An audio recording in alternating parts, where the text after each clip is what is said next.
नमस्कार दोस्तों, मैं राजकुमार मौर्य आर.के. मौर्य क्लासेस में आपका स्वागत है। इस महत्वपूर्ण वीडियो के माध्यम से इनकम टैक्स के क्लास के क्रम को आगे बढ़ाते हुए आपको परमानेंट अकाउंट नंबर के बारे में बताने जा रहे हैं। यह वीडियो उनके लिए है जो बीकॉम एमकॉम में डायरेक्ट टैक्स इनकम टैक्स में पेपर देंगे, या आप पैन कार्ड के बारे में जानकारी प्राप्त करना चाहते हैं। ये जो हमारे पास पैन कार्ड है, ये हमारे पास जो पैन कार्ड है, इसके बारे में अगर जानकारी प्राप्त करना चाहते हैं, इसका काम कहाँ कहाँ पर लगता है, इसका मतलब क्या होता है, तो आपके काम का ये क्लास होने वाला है, ये वीडियोस होने वाला है। हम इस वीडियो को पढ़ाने के उद्देश्य से बना रहे हैं। अगर आप जानकारी प्राप्त करना चाहते हैं तो पूरा वीडियो देखिए, अपनी कॉपी में लिखिए अस्थाई खाता संख्या। ध्यान दीजिएगा, पैन को क्या कहते हैं? अस्थाई खाता संख्या। परमानेंट अकाउंट नंबर बोला जाता है पैन को। अस्थाई मतलब परमानेंट, अकाउंट नंबर, खाता मतलब अकाउंट, संख्या मतलब नंबर। लिख लीजिएगा, परमानेंट अकाउंट नंबर, इसको PAN शॉर्ट फॉर्म क्या कहते हैं? PAN, पैन बोला जाता है। ठीक है, तो हमारे पास किताब है, हमारे पास बुक्स है, हम इसके माध्यम से एकदम अच्छे से आपको बताने जा रहे हैं। आपको अपनी कॉपी में लिखना है धारा 139A। अगर आप लिखना चाहें तो आप अपनी कॉपी में लिखिए धारा 139A के तहत आपको लिखना है सबसे नंबर 1 पे। ठीक है, इसके संबंध में जो प्रावधान है, पहली बात, पहला नंबर आता है किसी व्यक्ति की आय कर मुक्त सीमा से अधिक हो, किसी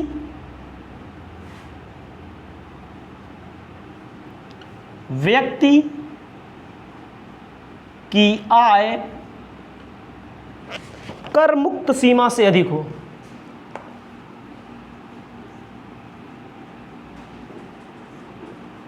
सही सही इसका यूज वहाँ होता है, लेकिन आज के समय में इसका यूज बढ़ गया है। चाहे कर मुक्त हो या कर योग्य हो ना हो, हर जगह पैन कार्ड का काम मांगा जाता है।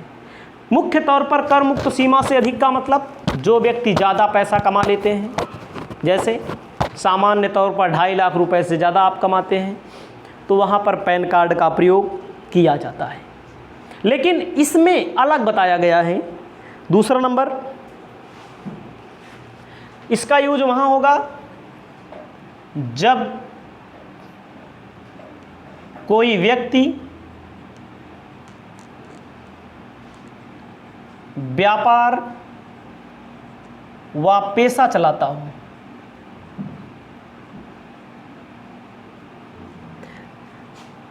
कुल बिक्री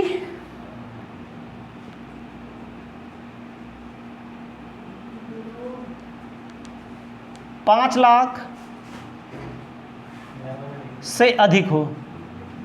समझिएगा, पैन कार्ड का असली उपयोग कहाँ होता है?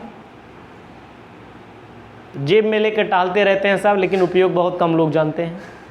पैन कार्ड का उपयोग चाहे कोई व्यक्ति व्यापार चलाता हो, व्यापार मतलब बिजनेस करता हो, पेशा मतलब डॉक्टर हो, वकील हो, इंजीनियर हो, चार्टर्ड अकाउंटेंट हो ना, 5 लाख रुपये से ज़्यादा की लेन देन करता हो, वहाँ पर पैन कार्ड ज़रूरत है। ठीक है, तीसरा नंबर, धारा 139(4)A के अंतर्गत अनिवार्य रूप से, जहां पर अनिवार्य रूप से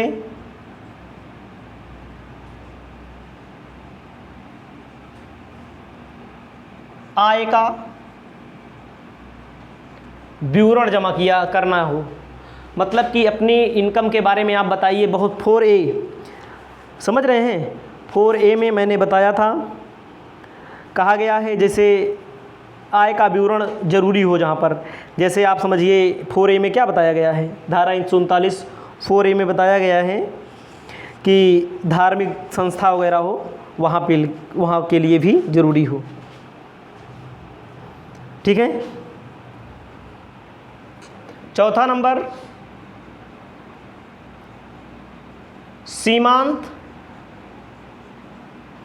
लाभों का विवरण, जहां पर देना हो जरूरी हो। जो लाभ प्राप्त करते हैं, जो आप बेनिफिशियरी प्राप्त करते हैं, वहां पर भी क्या होता है, जरूरी होती है। ठीक है। अब आप देखिएगा, केंद्रीय सरकार के अधिसूचना जारी करने पर, ध्यान दीजिएगा, केंद्र सरकार जब कोई अधिसूचना जारी करती है, वहाँ पर भी क्या करना होता है, वहाँ पर भी देना पड़ता है। मतलब हम लोग जैसे पढ़े हैं कि पहला वाला, लेकिन केंद्र सरकार जहाँ चाहे वहाँ लागू कर सकती है। जिस नियम कानून के तहत केंद्र सरकार चाहे वहाँ लागू कर सकती है। छठा नंबर, जिस व्यक्ति की कर योग्य आय कर योग्य है,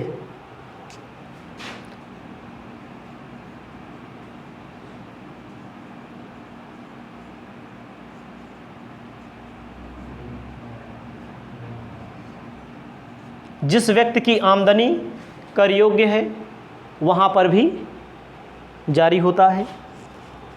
उसके बाद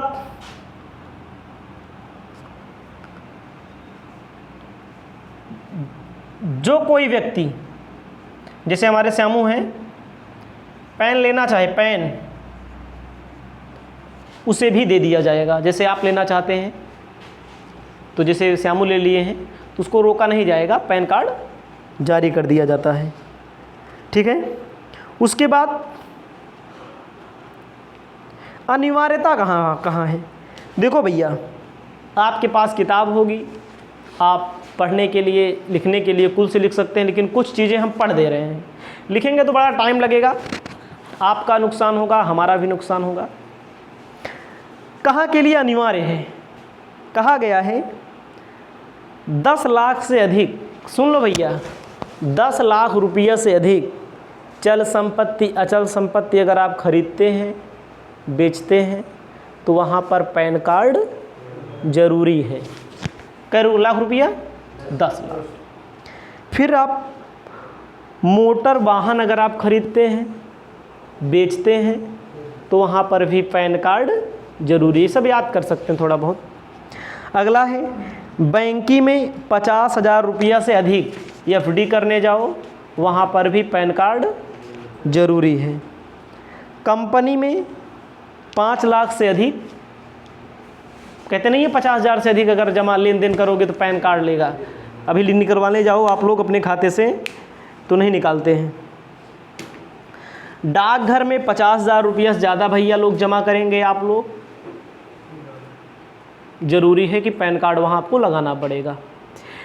प्रतिभूतियों का क्रय विक्रय करो, जैसे किसी कंपनी में अंश खरीदो, बेचो, 1 लाख रुपया तक, 1 लाख रुपये से अधिक किसी कंपनी में अंश खरीदो, बेचो, वहाँ पर भी पैन कार्ड जरूरी है।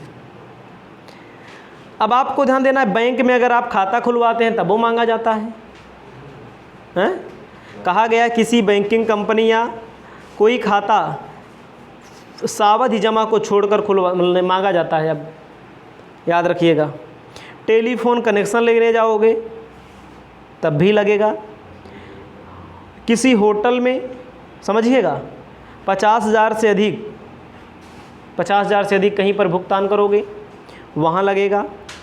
उसके बाद कुल मिलाकर के आप ध्यान दीजिएगा कि 50,000 रुपये से अधिक ज़्यादा जहाँ लेन देन होता है, जो आप इतना आप जानते भी हैं कि 1 लाख रुपये का प्रतिभूति, और जहाँ पर ज़्यादा लेन देन करना हो वहाँ पर, जहाँ पर केंद्र सरकार अधिसूचित कर दे, मैंने बता दिया ना, यही आपको लिख लेना है, ज़्यादा नहीं करना है।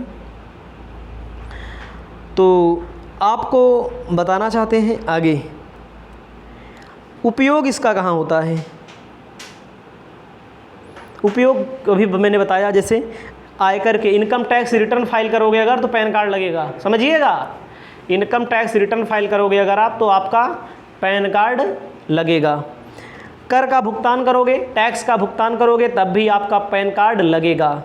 उसके बाद आपको ध्यान देना है, आयकर विभाग से, इनकम टैक्स विभाग से, सुनिए, इनकम टैक्स विभाग से कोई भी पत्र व्यवहार करोगे, ईमेल वगैरह भेजोगे, तो वहाँ पैन कार्ड लागे। आयकर विभाग से संबंधित कोई भी प्रलेख है, वहाँ कोई भी आप सूचना लेंगे देंगे, पैन कार्ड लगेगा। बैंक में खाता खुलवाओगे, ठीक है, और पैन कार्ड बनवाने के लिए 49A का फार्म होता है, 49A का फार्म होता है।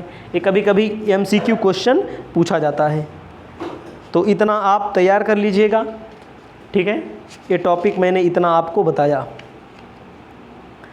इसके बाद हम आपको नेक्स्ट टॉपिक बताने का काम कर रहे हैं।